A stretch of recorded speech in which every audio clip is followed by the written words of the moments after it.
په ایران کې لسګونه زره قهرېدلي خلک د اخوندي نظام په ضد راپاڅېدلي او خپل مذهبي مشران په دې ملامتوي چې ایرانیان یې له سخت بد حالت سره مخ کړي دي او غوښتنه ترې کوي چې نور باید له قدرت نه لاس واخلي.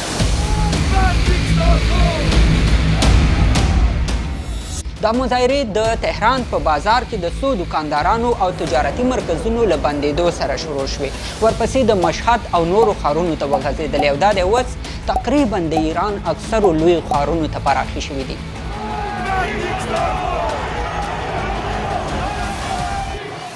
دغو مظاهرچیانو په بېلابېلو ښارونو کې دولتي ودانۍ، تاسیسات او حتی د نظام لخوا د جوړو شوو کسانو مجسمې هم ړنګې کړې او ځینو ته یې اور اچولی دی.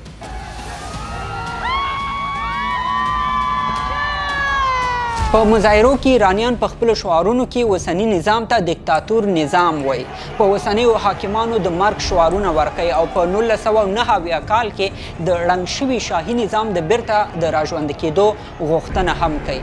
بلخوا د نظام مذهبي رهبران دا مظاهرچیان د نورو هیوادونو جاسوسان بللي دي او ویلي دي چې دا خلک د خپل مذهب دښمنان دي.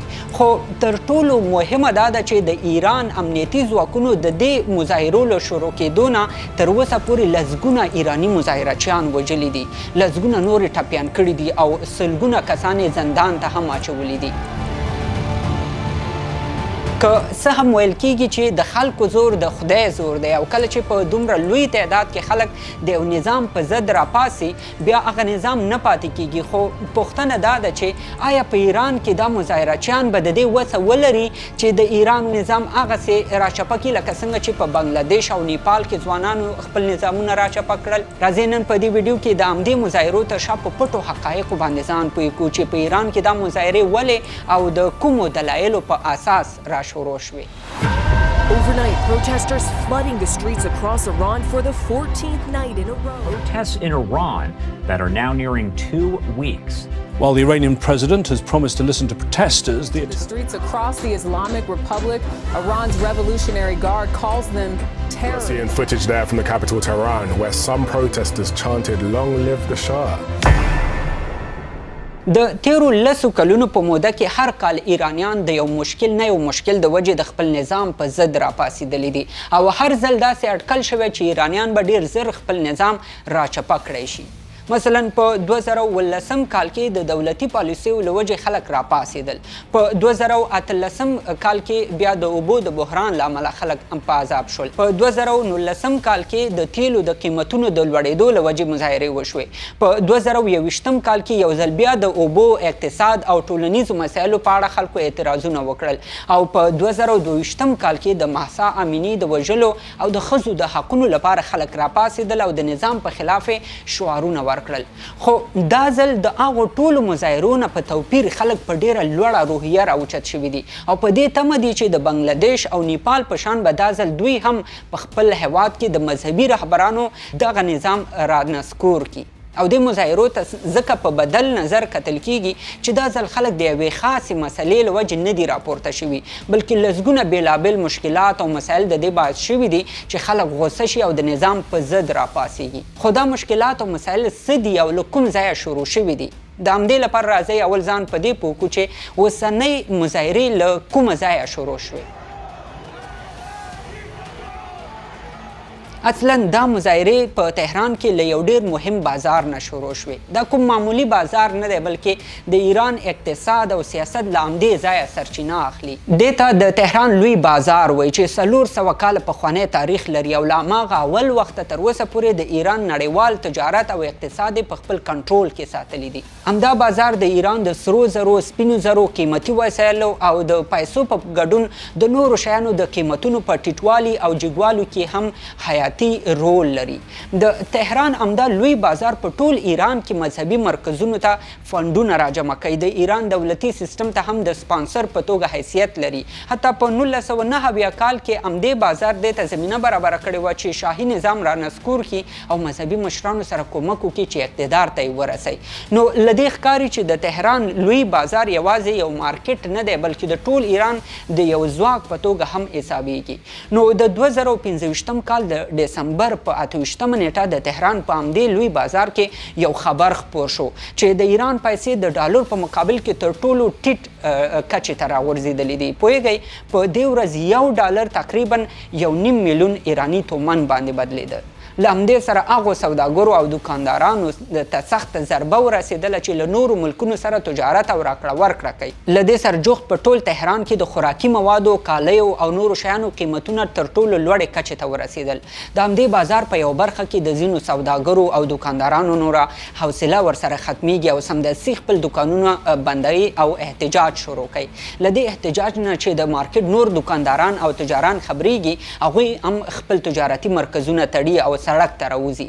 د تهران په لوی بازار کې د دکاندارانو او تجارتي مرکزونو له بندېدو سره ولسي خلک هم تشویق شول چې د قیمتونو د لوړېدو په ضد اعتراض شروع کړي. داسې ښکارېدل چې عام خلک همدې ورځې ته په تمه وو، ځکه چې په دې وروستیو میاشتو کې په ایران کې غربت، لوږه او بیکاري خپل اوج ته رسېدلي وو. اوس نو دا اعتراضونه یوازې د تهران بازار تر دکاندارانو او تجارتي مرکزونو پورې محدود پاتې نه شول، بلکې عام خلک هم پکې شامل شول او د شپې په 8 بجو خلک د خپلو اپارتمانونو له کړکیو او د کورونو په سرونو باندې ودرېدل او د نظام په ضد شعارونه ورکول شروع کړل. همدلته د دولت امنیتي ځواکونو مداخله وکړه او د ځینو تجارانو په ګډون ولسي خلک هم ونیول. له همدې سره هغه خلک هم په اعتراض شول چې د ایران په دولتي ادارو کې کارونه کړي وو او اوس یې تقاعد اخیستی دی. دوی هم شعارونه ورکول چې په ایران کې د غربت یوازینی لامل د ایران اوسنی نظام غلطې پالیسیانې دي. له همدې سره د پوهنتون محصلین چې په ایران کې لوی ځواک ګڼل کیږي له مظاهرو سره یوځای شول او د نظام په ضد شعارونه ورکول شروع کړل. او په همدې شکل دا مظاهرې له تهران نه مشهد، اصفهان، تبریز او 11 نورو ولایتونو ته ورسېدې او بالاخره په تاوتریخوالي باندې هم واوښتلې. انټرنیټ په بشپړ ډول بند کړای شو. د ایران انقلابي ځواک خلکو ته اخطارونه ورکړل، په خلکو ډزې وشوې، لسګونه عام خلکو ته مرګ ژوبله واوښتل او زرګونه نورې زندان کې واچول شول. د دې ویډیو د جوړولو تر وخته مظاهرې لا هم روانې دي او د هسپتالونو مسؤلینو مطبوعاتو ته ویلي دي چې له مظاهرو ورته ډیر زیات زخمیان هم وروړل شوي دي. نو د ایران مذهبي مشران دا وخت له سخت حالات سره مخ دي. له یوې خوا خپل خلک ورپسې راپاڅېدلي دي او له بلې خوا له سخت اقتصادي بحران سره هم مخ دي. خو پوښتنه دا را پیدا کیږي چې ایران ولې بالاخره داسې بد اقتصادي بحران او غربت سره مخ شو؟ په اصل کې د ایران د وضعیت په اړه وروستیو څېړنو دا ښودلې ده چې 3 مهم مسایل د دې لامل شوي چې په ایران کې اقتصادي بحران رامنځته شي. دوی کې اول نړیوال بندیزونه دي او څېړونکي په دې نظر دي چې دا بندیزونه د ایران د مذهبي رهبرانو د ناسمو پالیسیو له وجې لګېدلي دي. مثلا ایران په منځني ختیځ کې نیابتي ډلې جوړې کړي دي، هغوی ته وسلې، پیسې او مهمات ورکوي چې په نورو هیوادونو کې د دوی د فکر او ایډیالوژۍ لپاره جګړه وکړي. لکه په لبنان کې حزب الله، په یمن کې حوثي وسلوال او په عراق کې نور شیعه وسلوال ډلې دي چې د ایران لخوا حمایه کیږي. همدا اوس د ایران خلک دغه مذهبي رهبران په دې ملامتۍ چې ایرانیانو ته د لومړیتوب ورکولو په ځای دوی د حماس، حزب الله، حوثي او نورو وسلوالو ډلو ته اهمیت ورکوي او په هغوی باندې پیسې مصرفوي، په داسې حال کې چې په خپله ایرانیان هره ورځ د غربت کندې ته لویږي. مثلا ایران یوازې د حزب الله وسلوالې ډلې ته په 2025 کال کې $1 میلیارډ لیږلي وو. د راپورونو له مخې د حزب الله ډلې هر یو وسلوال ته د ایران لخوا د میاشتې $2200 تنخواه هم ورکول کیږي.